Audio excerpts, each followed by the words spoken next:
My daughter-in-law disgraced me in front of 200 people at her wedding. Next day, their world collapsed. The champagne flutes were still being raised when I heard her say it. Look at her, Vivian Martin's voice carried across the rose-adorned aisle with the precision of a surgical blade. That's not a mother of the groom. That's a walking cautionary tale in clearance rack clothes. 200 guests fell silent. My son Daniel stood frozen at the altar, his face draining of color. And Elizabeth, my soon-to-be daughter-in-law, the woman who had smiled so sweetly at me for 6 months, threw her head back and laughed. Actually laughed. She turned to her bridesmaids, her cathedral veil catching the Texas sunlight, and repeated loud enough for the first 3 rows to hear, "Clearance rack." Mother was right, we should have uninvited her entirely. What happened next would become Austin society legend. Daniel pulled his hand from Elizabeth's, turned to face the crowd, and in a voice that didn't shake even once said, "This wedding is over. I will not marry into a family that treats my mother like garbage." The collective gasp could have extinguished every candle in the venue. But I'm getting ahead of myself. Let me back up 6 months, to a Tuesday afternoon in my small rental house in South Austin, where I was reviewing my investment portfolio on a 13-year-old laptop while wearing dollar store reading glasses. Because what the Martins didn't know, what nobody in Austin knew, was that the poor widow on a fixed income had been playing a very different game all along. This is the story of how I taught one of Texas's wealthiest families that you should never, ever underestimate a woman in clearance rack clothes. The chapel descended into chaos within seconds. Elizabeth's bridesmaids rushed toward her, their pastel dresses a blur of confusion. Richard Martin shot to his feet in the front pew, his face turning the color of expensive wine. Vivian stood frozen, one hand still raised in that dismissive gesture she'd made when she'd called me a cautionary tale, her mouth opening and closing like she was trying to rewind the last 60 seconds. "Daniel, wait," Elizabeth reached for him again, but he was already stepping down from the altar, moving past the ordained minister who looked like he'd never seen a groom walk away before. Because most grooms don't. Most grooms swallow their pride, ignore the insults, convince themselves it's just wedding day stress and everything will smooth over after the honeymoon. My son wasn't most grooms. Mrs. Carlos, Joanna, the wedding planner materialized beside me, her clipboard clutched to her chest like a shield. "I think perhaps we should step outside while the families discuss." "There's nothing to discuss." I kept my voice even, almost gentle. Around us, 200 guests were standing now, phones emerging from designer clutches and suit pockets. By tonight, this would be on every society blog in Texas. By tomorrow, the national outlets would pick it up. "Runaway groom defends mother at altar." I could already see the headlines. Daniel reached me, his jaw set in that way that reminded me so much of his father. He offered me his arm. "Let's go, Mom." Behind us, Richard's voice boomed across the chapel, "You walk out that door, son, and you're walking away from more than just my daughter. Do you understand what you're throwing away?" Daniel didn't even turn around. We walked down the aisle together, past the shocked faces, past the elaborate flower arrangements that probably cost more than most people's cars, past Vivian who had finally found her voice and was hissing something to Elizabeth about fixing this immediately. The heavy chapel doors closed behind us with a sound like a gavel striking. The afternoon heat hit us, Austin sunshine burning through my cheap dress. Daniel's hands were shaking. Mine weren't. "I'm sorry," he said quietly. "I'm so sorry you had to hear that." I patted his arm. "Don't be sorry, sweetheart." They had no idea what was coming next. Carlos died on a Tuesday. I remember because Daniel had a math test the next day, and I sat with him that night at our kitchen table, helping him study geometry while the insurance adjuster's business card burned a hole in my pocket. $75,000. That's what my husband's life was worth on paper. A construction accident, they called it. Faulty scaffolding. He was 39 years old. Daniel was 12. I was 40. And I had exactly 2 choices, survive or don't. I chose survive. The first year, I worked 2 jobs, administrative assistant during the day, bookkeeping at night. I put 40,000 into a high-yield savings account and used the rest to keep us fed, housed, and as normal as possible. Daniel never went without, even when I was eating ramen 3 nights a week. The second year, I enrolled in night classes at Austin Community College. Business fundamentals. Financial management. Real estate investment principles. I was always the oldest person in the classroom, taking notes while kids half my age played on their phones. By year 3, I'd made my first property investment, a small duplex in East Austin that everyone said was in a rough area.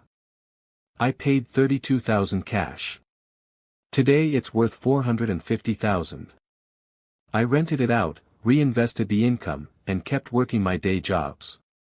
Daniel thought the rental income was just a little extra money to help with bills. He had no idea his college fund was growing by 6 figures a year. Austin exploded. Tech companies flooded in. Property values skyrocketed. And I, the invisible widow in the thrift store clothes driving a 2003 Honda, quietly bought into the boom. I learned to read corporate filings the way other people read novels. I studied market trends while my neighbors watched reality TV. By the time Daniel graduated from Harvard, on a full scholarship he'd earned himself, my portfolio had crossed $3 million. I never told him. I never told anyone. Because Carlos had taught me something before he died, something he'd learned working construction for rich people who treated him like furniture. Watch how people treat those they think can't help them, Joe. That's their real character. So I watched. And I waited. And I built an empire in silence. The Four Seasons lobby smelled like money, that particular blend of fresh flowers, expensive cologne, and entitlement that luxury hotels cultivate. Daniel had his arm around Elizabeth, both of them glowing with that early relationship light that makes everything seem possible. I'd worn my best dress, the navy one from Macy's clearance that I'd had for 6 years. It was clean, pressed, appropriate. I thought that would be enough. Vivian Martin made it clear within 30 seconds that nothing about me would ever be enough. Joanna. She swept toward us in head-to-toe Chanel, her jewelry catching the chandelier light like small suns. Finally. We were beginning to think Daniel was hiding you. The laugh that followed was sharp enough to cut glass. She air-kissed near my cheeks, her perfume so strong it made my eyes water. Richard, darling, come meet Daniel's mother. Richard Martin barely looked up from his phone. Yes. Hello. He was tall, silver-haired, with the kind of tan that comes from golf courses and Caribbean vacations. His handshake lasted exactly half a second. We sat at a table overlooking the pool. Vivian ordered champagne without asking if anyone wanted it. Elizabeth sat close to Daniel, quiet in a way I hadn't seen before. Different from the animated, confident woman who'd had dinner at my rental house just last week. So, Joanna. Vivian settled back in her chair, her smile friendly in the way a shark's smile is friendly. Tell us about yourself. Daniel's been wonderfully vague about your situation. You're in South Austin, he said. That's such an interesting area. Very eclectic. It's home, I said simply. And you're renting, is that right? A house? A small one, yes. How practical. She took a sip of champagne. And work? Are you still working, or are you enjoying retirement? There it was. The audit disguised as conversation. I could feel Daniel tense beside me, but I kept my smile easy. I do some bookkeeping. Part-time. It keeps me busy. How wonderful that you stay active. Vivian leaned forward, her expression shifting to something she probably thought was sympathetic. Daniel mentioned his father passed some years ago. That must have been so difficult, raising a son alone. On a limited income. Richard finally engaged, glancing up from his phone. What did he do? Your husband. Construction. Ah. The single syllable contained volumes. Richard returned to his phone. Vivian patted my hand. The gesture felt like being marked. Well, you clearly did something right. Daniel turned out beautifully. Though I imagine the financial strain must have been considerable. Have you thought about your long-term plans? I only ask because there are some wonderful senior communities in the area. Very affordable. Much easier than maintaining a whole house by yourself. Elizabeth finally spoke, her voice soft. Mother, I don't think. I'm just being practical, sweetheart. Vivian's smile never wavered. At Joanna's age, with her resources, planning ahead is important. I smiled back at her. Nodded politely. Agreed that yes, planning ahead was very important. And that night, sitting at my garage sale table with my old laptop, I began researching Martin Hotel's corporate structure. Every asset. Every liability. Every single weakness in their carefully constructed empire. Vivian Martin had taught me something important. She saw me as prey. She had no idea she was sitting across from a predator. Vivian's text came on a Saturday morning, free for shopping today. We simply must find you something appropriate for the wedding. My treat. Meet at Neiman Marcus at 11. Daniel thought it was sweet. See. She's really trying, Mom. I know she came on strong at first, but she wants to include you. I knew better. But I went anyway. Neiman Marcus on a Saturday was a temple to excess. Women in athleisure that cost more than my monthly rent browsed racks of dresses that could fund a semester of college.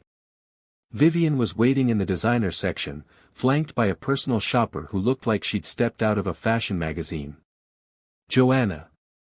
Perfect timing. This is Anastasia, she's going to help us find something absolutely perfect for you. Vivian's eyes swept over my Target jeans and Kohl's blouse, and I watched her internal calculator adding up my worth. Or lack thereof. Anastasia pulled out dress after dress. Each one was beautiful. Each one had a price tag that made my eyes water, not because I couldn't afford it, but because of the sheer waste. $3,000 for fabric and thread. $4,000. $5,000. This one. Vivian held up a champagne-colored gown that probably cost more than my Honda. This screams, mother of the groom. Don't you think, Anastasia? It's stunning, Mrs. Martin. Try it on, Joanna. Don't even look at the price tag, this is my gift to you. I took the dress. In the fitting room, it hung on me like it was disappointed. When I emerged, Vivian's face lit up with performative delight. Oh, it's lovely. We'll take it. Anastasia, can you? Actually, I interrupted gently, it's beautiful, but I'd prefer to find something within my own budget. The temperature in the room dropped 10 degrees. Vivian's smile froze. Joanna. This is a society wedding. Our guest list includes senators, CEOs, people who notice these things. I understand. Do you? She stepped closer, her voice dropping to something almost confidential. Elizabeth is marrying into a certain level of society. The photos from this wedding will be everywhere. And while I'm sure you're doing your best with what you have, we simply cannot have you looking like you came from, well.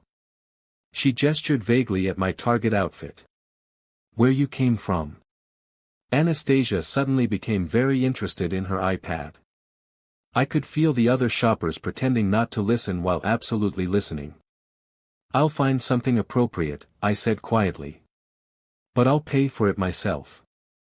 Vivian's mask cracked. Just for a second, I saw the real thing underneath, cold, calculating, contemptuous. Fine. But Joanna? Remember that when you're standing in those wedding photos, you're representing Daniel. Don't make him ashamed. I drove home in silence. Walked into my rental house. Sat down at my laptop. And I began pulling Martin Hotel's corporate records, their financial filings, their debt structure, their vendor contracts. Every piece of information was public if you knew where to look. And I'd spent 18 years learning exactly where to look. By midnight, I had a complete picture of their vulnerability. By 2 a.m., I'd made my first call to my investment broker. By sunrise, I'd identified 3 critical points of leverage. Vivian Martin wanted to make me ashamed. She had no idea what she'd just unleashed. The Martin Hotel's empire looked impressive from the outside. 7 boutique properties across Texas, each one positioned as luxury destination experiences. Their marketing materials featured infinity pools, celebrity chef restaurants, and rooms that cost $600 a night. Their Instagram had 200,000 followers. Vivian and Richard were photographed at charity galas, their smiles perfect, their brand impeccable. But brands aren't balance sheets. I started with their SEC filings. Martin Hotels Incorporated had gone semi-public 3 years ago, selling minority stakes to private investors to fund expansion. Richard's pandemic bet had been aggressive. While other hotel chains contracted, he doubled down, opening 2 new properties in Dallas and Houston when everyone else was closing. It looked visionary in the press releases. Bold. Confident. On paper, it looked like someone juggling chainsaws. Their debt-to-equity ratio was catastrophic. They'd borrowed against their existing properties to build the new ones, and the new ones weren't generating enough revenue to service the debt. They were profitable in aggregate, but only barely, and only by leveraging every asset they had. One bad quarter and the whole thing would collapse like a house of cards. Then I found the real weakness: land leases. 3 of their 7 properties, including their flagship downtown Austin location, weren't on land they owned. They were on 99-year ground leases negotiated back in the 1990s, long before Austin real estate went supernova. The leases were coming up for renewal within the next 18 months. And the current leaseholders were small family trusts and holding companies, not major commercial real estate firms. Small players could be bought. I spent 3 days tracking down the ownership structures. The downtown Austin property was leased from Cornerstone Property Group, which was owned by a retired developer who'd moved to Arizona and seemed to view the lease as passive retirement income. The Houston property lease was held by a family trust being managed by a third-generation heir who had zero interest in real estate. The Dallas lease belonged to a small investment partnership that was underwater on other holdings. Every single one of them would sell to the right buyer. Then I looked at their vendors. Martin Hotels had built their reputation on curated luxury experiences, which meant everything from their linens to their furniture to their bathroom amenities came from boutique suppliers. Small companies. Vulnerable companies. Companies that could be acquired. I called my broker, Marcus, who'd been managing my portfolio for a decade. I need you to set up some shell companies. LLCs, different names, different addresses. I want them completely disconnected from my identity. Joanna, what are you planning? Due diligence. I smiled at my laptop screen, at the spreadsheet showing every weak point in the Martin empire. Just very thorough due diligence. The Martin estate sprawled across 5 acres in Westlake Hills, all stone and glass and perfectly manicured lawns. Valets in white jackets parked cars. String lights hung from the oak trees like suspended stars. The rehearsal dinner was on the back terrace overlooking a pool that probably cost more than most people's houses. I arrived in my Honda. The valet looked at it like I'd driven up in a garbage truck. Inside, the party was already flowing. 50 people I'd never met, all of them comfortable in that way wealthy people are comfortable, like the world was built specifically for their convenience. Elizabeth's friends from Vanderbilt. Richard's business partners. Vivian's charity board members. They held cocktails and laughed at jokes I wasn't close enough to hear. Daniel found me immediately. Mom. Come meet some people. He was trying so hard to bridge 2 worlds that didn't want to be bridged. I let him introduce me to Elizabeth's college roommate, to Richard's business partner, to Vivian's sister who visited from Dallas. Each conversation followed the same pattern, polite questions about where I lived, what I did, followed by that slight glazing of the eyes when they realized I wasn't interesting by their metrics. Then Vivian dinged a glass. Everyone. Before we eat, I want to review a few logistics for tomorrow. She stood on the terrace steps, radiant in white linen, holding a sheaf of papers that was probably the wedding coordination timeline. The ceremony starts at 4. Please arrive by 3:30. We have assigned seating for the reception, and I've worked very hard to make sure everyone is comfortable. She smiled directly at me. Joanna, dear, I've seated you at table 12. It's near the kitchen, very convenient, so you won't have to navigate through the crowd. I thought you'd appreciate somewhere quiet where you won't have to make small talk with people you don't know. The terrace went silent. Daniel's hand tightened on his drink. Elizabeth looked at her mother with something like pleading.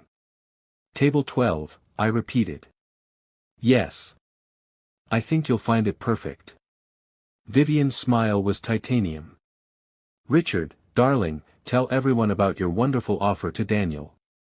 Richard stood, putting a hand on Daniel's shoulder like they were already family. Son, we've been talking, and we want you to join the Martin Hotel's team. Junior Operations Manager. You'll oversee our vendor relationships, learn the business from the ground up. It's a generous starting position. Starting. Ground up. The words were careful, but the message was clear, subordinate. Dependent. Controlled. The salary is $60,000 to start, Richard continued, but with your Harvard education, I'm sure you'll move up quickly. We take care of our family. Daniel looked trapped. That's generous, Richard. I need to think about. What's to think about? Vivian cut in. You're marrying into the hospitality industry. This is perfect. I excused myself to the restroom. Once inside, I pulled out my phone and made 3 calls. The first was to Marcus, move on the cornerstone option. Today. I don't care what it costs. The second was to the lawyer I'd retained 2 weeks ago, execute the Prestige Linens acquisition. Full purchase, all assets. The third was to a contact at a private equity firm, the Dallas Lease Trust, make them an offer they can't refuse. By the time I returned to the terrace, I transferred $1.2 million and set in motion the acquisition of 2 critical pieces of the Martin Empire. I sat back down at my table, smiled at Daniel, and ate my overpriced catered salmon in silence. At table 12. Near the kitchen. Where I wouldn't bother the important people. Vivian Martin had just made the most expensive seating arrangement of her life. Friday afternoon, my phone buzzed. A text from Vivian, Joanna, reminder that tomorrow please use the service entrance at the chapel. We have so many guests arriving, and we don't want any confusion at the main doors. Also, the photographer asked that family photos happen after the ceremony, so please wait in the side room until we call for you. Thanks for understanding. I stared at the message for a long moment. Service entrance. Side room. Wait until called. Like I was catering staff. Like I was something to be managed and hidden and kept away from the real celebration. I typed back, I'll use whichever entrance I choose, Vivian. See you tomorrow. Her response came immediately, Joanna, I'm just trying to make things easier for everyone. No need to be difficult. I didn't respond. Instead, I made one final call to Marcus. Everything executes Monday morning. First thing. I want contracts sent, notifications delivered, and legal documentation filed before they've finished their morning coffee. Joanna, he said carefully, you're about to become very, very visible. Are you sure you want to do this? I thought about 18 years of invisibility. 18 years of being underestimated, dismissed, and ignored. 18 years of watching people reveal their real character because they thought I couldn't do anything about it. I've never been more sure of anything, I told him. Saturday morning, I woke up at dawn. I took my time getting ready, put on my $89 department store dress, not because I couldn't afford better, but because I wanted them to see exactly who was about to dismantle their empire. I wanted Vivian to remember her clearance rack clothes comment. I wanted Richard to remember how he barely looked up from his phone. I wanted them to learn that the most dangerous person in any room is the one you think doesn't matter. I drove my Honda to the chapel. Used the main entrance. And waited for the trap to spring. The chapel was something out of a magazine spread. Thousands of white roses cascaded from iron arbors. The pews were wrapped in cream silk. Candles flickered in glass hurricanes along the aisle. The string quartet played something classical and expensive sounding. 200 guests filled the seats, Austin's elite, dressed in designer labels that cost more than my car, their jewelry catching the afternoon light streaming through stained glass windows. I sat in the third row on the groom's side. Not in the back. Not near the kitchen. Right where a mother of the groom should sit. I could feel Vivian's eyes on me from across the aisle, could practically hear her internal calculations about whether to make a scene. She chose not to. Not yet. Not with all these witnesses. The processional began. Elizabeth's bridesmaids glided down the aisle in rose-colored silk. The flower girl scattered petals. The music swelled. And then Elizabeth appeared, a vision in white lace and crystal beading, her cathedral veil trailing behind her like liquid ivory. She was objectively beautiful. I understood why Daniel had fallen for her. I also understood that beauty and character weren't the same thing. Daniel stood at the altar in his tuxedo, his face full of hope and nerves and that particular vulnerability that comes right before you promise someone your entire future. The officiant opened his book. Elizabeth took her place beside Daniel, handed her bouquet to her maid of honor, and reached for his hands. "Dearly beloved," the officiant began, "we are gathered here today."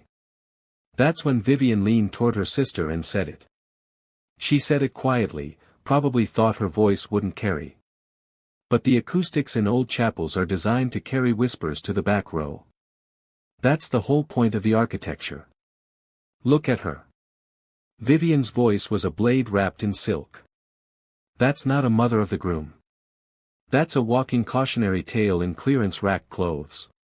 The string quartet faltered. The officiant stopped mid-sentence. 200 heads turned. And Elizabeth, sweet Elizabeth who'd called me Mom Joanna, who'd smiled at me over Sunday dinners at my rental house, who'd promised Daniel that his family was her family now, threw her head back and laughed. The sound echoed off the vaulted ceiling, sharp and cruel and utterly genuine. She turned to her maid of honor, her veil shimmering, and repeated loud enough for 3 rows to hear, "Clearance rack." I told Mother we should have just uninvited her entirely. The moment crystallized. This was who they really were. Not the polite smiles at the Four Seasons. Not the performative inclusion at the rehearsal dinner. This cruelty. This casual contempt. Daniel went completely still. I watched his face change, not anger, not shock, but something deeper. Something breaking and reforming simultaneously. He pulled his hands from Elizabeth's. Turned to face the crowd of CEOs and society fixtures and old money families who'd come to witness a union. "This wedding is cancelled." His voice didn't shake. Didn't waver. Clear as a bell. "I will not marry into a family that treats my mother like she's less than human." Elizabeth grabbed his arm. "Daniel, she's joking, she didn't mean." "Yes, she did." He looked at her, really looked at her, maybe for the first time. "And so did you." Richard shot to his feet. "Son, you're making a massive mistake. Do you have any idea what you're walking away from?" "Yes." Daniel stepped down from the altar. "I'm walking away from people who measure worth in dollars and think cruelty is acceptable if it's delivered with a smile." Vivian's face went from shock to rage to something calculating. "Joanna." She turned to me, her voice loud enough for everyone to hear. This is your doing. You've poisoned him against us. You're upset because we tried to help you, tried to include you despite your limitations. And this is how you repay our generosity. I stood up slowly. Smoothed my $89 dress. Looked at her with the same expression I'd worn for 6 months while she'd audited my life and found me wanting. Vivian, I said quietly, you didn't try to help me. You tried to erase me. There's a difference. We offered you everything. Her voice was shrill now, the carefully constructed society veneer cracking. We were willing to overlook your financial situation, your inappropriate background. Mom. Daniel was beside me now, offering his arm. Let's go. We walked down the aisle together. Past the shocked faces. Past the phones emerging from designer bags. Past the wedding coordinator frozen with her clipboard. Past Vivian, who was sputtering something about lawsuits and deposits and ruined reputations. At the door, I turned back. Richard was on his phone, probably already calling his lawyer. Vivian was surrounded by her friends, all of them talking at once. Elizabeth stood alone at the altar in her $10,000 dress, her perfect day dissolving into chaos. I caught Richard's eye. Check your email Monday morning, I said clearly. We have business to discuss. Then Daniel and I walked out into the Texas sunshine, and I felt lighter than I had in 18 years. Monday morning, 6:47 a.m. Richard Martin's phone buzzed with an email from Henderson Carlos Property Holdings. He was probably still in bed, possibly still believing that Saturday's disaster was salvageable, that his lawyers could somehow force Daniel to honor vendor contracts or pay penalties or whatever legal leverage wealthy people convince themselves they have.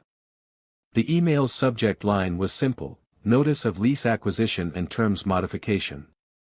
By 7:15, he'd called his real estate attorney. By 7:30, that attorney had confirmed that yes, the downtown Austin property lease had been legitimately sold, and yes, the new owner had every legal right to renegotiate terms. By 8 o'clock, Richard had received a second email, this one from Prestige Linens, informing him that their service contract would not be renewed under current terms and that any future arrangements would require new negotiations with their new ownership. By 8:30, his furniture supplier sent similar notification. By 9 o'clock, Richard Martin understood that someone was systematically dismantling his business infrastructure. My phone rang at 9:17. I let it go to voicemail. He called back immediately. I let that one go too. On the third call, I answered. What the hell is this? His voice was tight, barely controlled. Henderson Carlos Holdings. Carlos Property. You. Hello, Richard. Beautiful Monday morning, isn't it? You can't do this. We have operating agreements, existing contracts. Which have all been honored to the letter, I said calmly. But those contracts are expiring, Richard. And the new terms reflect current market realities. Your downtown lease is now $52,000 per month, up from $22,000. That's still 40% below market rate for that location, so really, you're getting a deal. 40% below, you paid $2.3 million for that lease. You're trying to destroy us. The one your wife tried to hide. The mistaken address. I'll fight this. Legally. Publicly. I'll destroy your reputation. With what? The truth? That a working-class widow outmaneuvered you?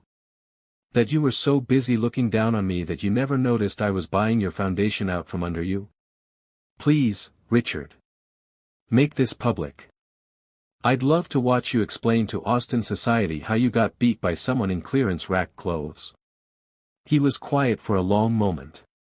When he spoke again, the bluster was gone. The Dallas lease. The Houston one. Those aren't you, are they? Shell companies are wonderful things when properly structured. You own all three. I control all three. There's a difference. Ownership is on paper. Control is reality. What happens now? now.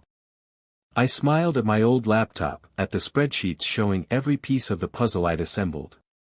Now you can accept the new terms, the lease increases, the vendor price adjustments, all of it, and restructure Martin Hotels to actually be sustainable. Or you can fight it, drown in legal fees and bad press, and watch your empire collapse in bankruptcy court. Your choice. Those aren't choices. That's a hostage situation. Yes, I agreed. It is. Exactly the kind you were planning for Daniel with that junior operations manager position. The kind where someone looks generous while actually tightening a leash. I just tied yours first.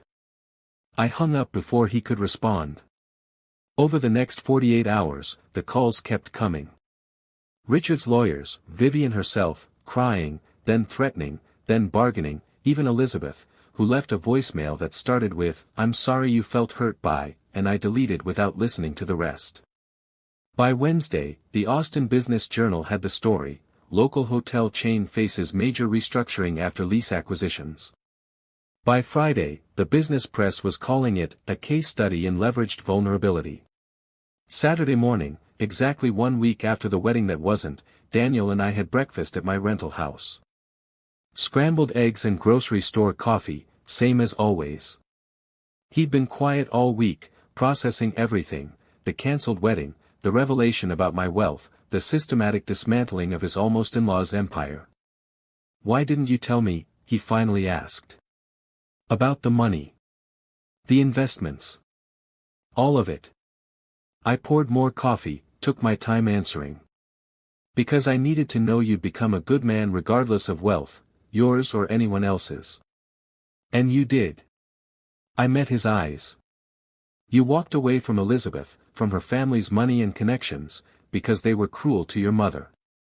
You didn't know I was wealthy. You thought you were walking away from everything. I was walking away from people who measured everything wrong."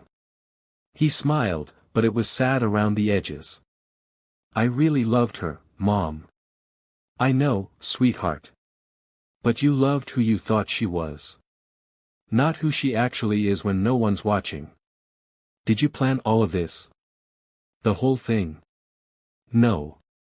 I planned to watch and learn, like your father taught me. They planned their own destruction. I just helped it along when they showed me it was deserved."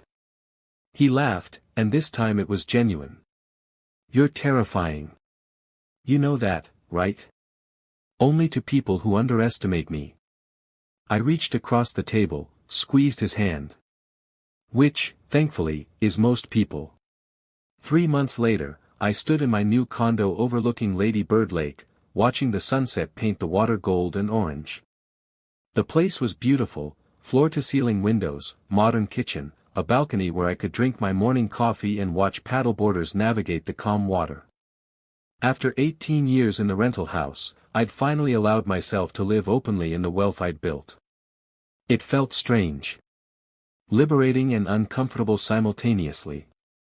Daniel had launched Carlos Property Group from a small office in downtown Austin. Boutique property development with an emphasis on sustainable practices and ethical treatment of workers, everything his father would have believed in. He had 3 clients already and had hired 2 staff members. The funding came entirely from my portfolio, structured as a business investment that gave him autonomy and control. Martin Hotels had filed for Chapter 11 bankruptcy protection. They were restructuring under court supervision, and the word from the business press was that Richard had been forced to step back from day-to-day operations. Vivian had gone quiet on social media. Elizabeth had moved back to the family estate and deleted her Instagram account. I felt no satisfaction in their collapse. But I felt no regret either. My doorbell rang. Daniel, carrying takeout from our favorite Thai place and a bottle of wine that probably cost more than he should have spent. "Mom." He hugged me at the door. "This place still doesn't feel real. You living here. Me knowing about everything. Does it bother you? That I kept it secret so long?" "No." He set the food on the kitchen island, beautiful granite that still felt too fancy for someone like me. It makes sense now. Why you never seemed worried about money but never spent any. Why you were always so careful about who I dated, who I trusted. You were watching people. Your father's lesson. Watch how people treat those who can't help them. And the Martins failed that test spectacularly. We ate on the balcony as the sky darkened and the city lights reflected off the water. Daniel talked about his new projects, about a sustainable housing development he was pitching to the city.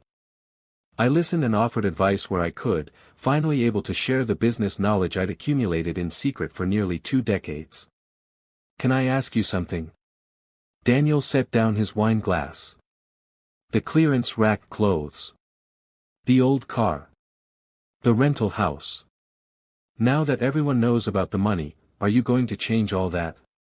I thought about it. About the careful invisibility I'd cultivated like armor. About the freedom that came from being underestimated. Some of it, I said finally.